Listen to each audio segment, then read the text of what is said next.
Message number 7, कर्मयोग पर योग बल की जीत, एक अनोखा अनुभव। आज जब वतन में गई तो जाते ही क्या देखा कि शिव बाबा और अपना ब्रह्मा बाबा दोनों आपस में बैठे थे और उनके सामने जैसे एक छोटी पहाड़ी बनी हुई थी। वह क्या थी? क्या देखा कि ढेर के ढेर पत्र थे। इतने पत्र थे, लेटर्स, जैसे कि पहाड़ी बन गई थी।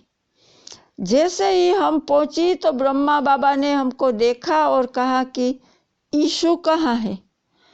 इतने पत्र हो गए हैं।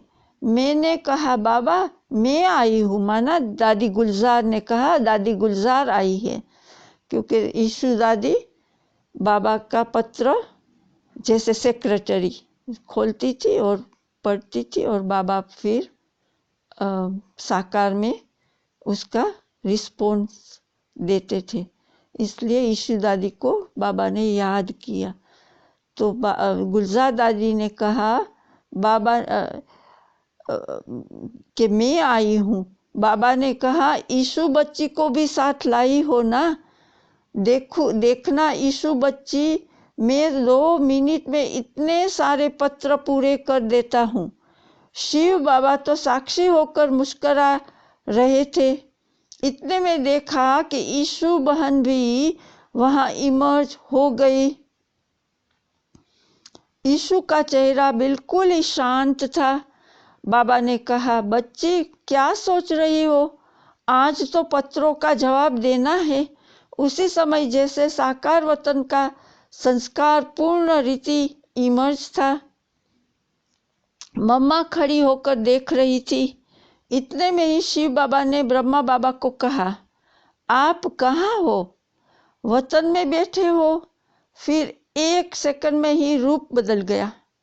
बाबा ने कुछ कहा नहीं, एकदम डेड साइलेंस हो गए। इतने में बाबा ने दादी गुलजार को कहा कि बच्चे यह पत्र खोलकर देखो। मैंने कहा बाबा पत्र तो ढेर है। बाबा ने कहा बच्ची इसमें तो 1 सेकंड लगेगा, क्योंकि सभी में एक ही बात है। इसके बाद बाबा ने सुनाया कि सभी पत्रों में बच्चों के उल्लंघन ही है, माना कंप्लेंट्स है बच्चों की। अब देखना बाबा बच्चों को रिस्पॉन्ड करते हैं। देखना 1 सेकंड में मैं सभी को जवाब दे देता हूँ। फिर बाबा ने लाल अक्षरों में यहाँ मुआफिक, माना साकार में बाबा लाल पेंसिल से ही लिखता था सभी का जवाब। तो बाबा ने कहा, फिर बाबा ने लाल अक्षरों में यहाँ के माफी की पत्र लिखा। पत्र में लिखा था ब्राह्मण कुल भूषण स्वदर्शन चक्रधारी नूरे रत्न बच्चों प्रति समाचार यह है कि सभी बच्चों के उल्लंघनों कंप्लेंट्स के पत्र सूक्ष्म वतन में पाए। रिस्पॉन्ड में बाप दादा बच्चों को कह रहे हैं कि ड्रामा की भावी के बंधन में सर्व आत्माएं बंधी हुई है, सभी पार्ट बजा रही है। उसी ड्रामा के मीठे मीठे बंधन अनुसार आज अव्यक्त वतन में पार्ट बजा रहा हूँ। सभी बच्चों को दिल व जान, सीख व प्रेम से अव्यक्त रूप से याद प्यार बहुत बहुत बहुत स्वीकार हो। जैसे बाप की स्थिति है वैसे बच्चों को स्थिति रखनी है। यह है बाप दादा का पत्र। फिर बाबा को दादी ने भोग स्वीकार कराया। बाबा बोले बच्ची आज कुछ नए बच्चे भी आए हैं, पहले मैं उन्हों को खिलाता हूँ। फिर वतन में बाबा ने सभी बच्चों को इमर्ज किया।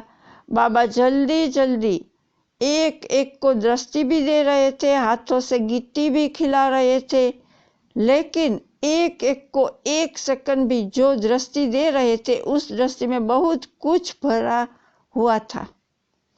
उसके बाद फिर तीसरा दृश्य हमने देखा। मैंने बाबा को कहा कि सभी ने एक प्रश्न पूछने के लिए कहा है।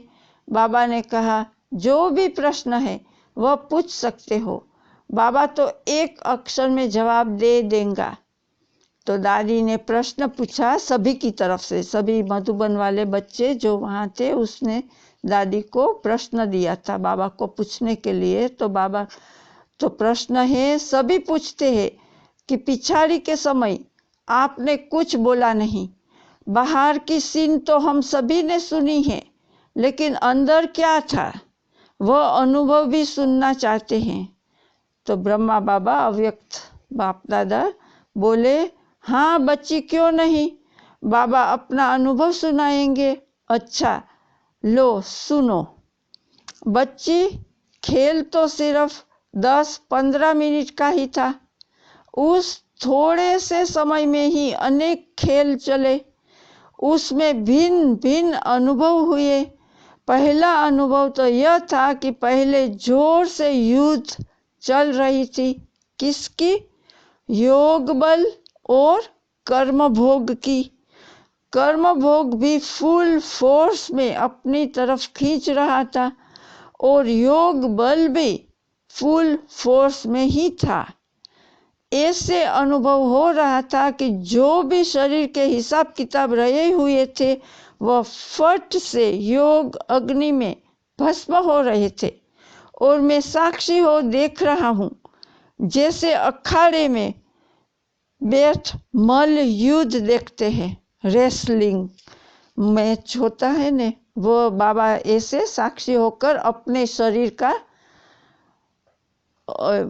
कर्म भोग का और अपने योग बल का रेसलिंग देख रहे थे। मतलब तो दोनों का फोर्स पूरा ही था। कुछ समय बाद कर्म भोग दर्द, शरीर में दर्द तो बिल्कुल निर्बल हो गया, बिल्कुल दर्द गुम हो गया। ऐसे ही अनुभव हो रहा था कि आखिरी में योग बल ने कर्म भोग पर जीत पा ली। उस समय 3 बातें साथ साथ चल रही थी। वह कौन सी? एक तरफ तो बाबा से बातें कर रहा था कि बाबा आप हमें अपने पास बुला रहे हो। दूसरे तरफ यूं तो कोई खास बच्चों की स्मृति नहीं, लेकिन सभी बच्चों के स्नेह की याद शुद्ध मोह के रूप में थी। बाकी शुद्ध मोह की रग व यह संकल्प की छुट्टी नहीं ली व और कोई भी संकल्प नहीं था। तीसरी तरफ यह भी अनुभव हो रहा था कि कैसे शरीर से आत्मा निकल रही है। कर्मातीत न्यारी अवस्था जो बाबा ने पहले मुरली भी चलाई कि कैसे भां भां होकर सन्नाटा हो जाता है, वैसे ही बिल्कुल डेड साइलेंस का अनुभव हो रहा था। और देख रहा था कि कैसे एक एक अंग से आत्मा अपनी शक्ति छोड़ती जा रही है। तो कर्मातीत अवस्था का मृत्यु क्या चीज है वह अनुभव हो रहा था।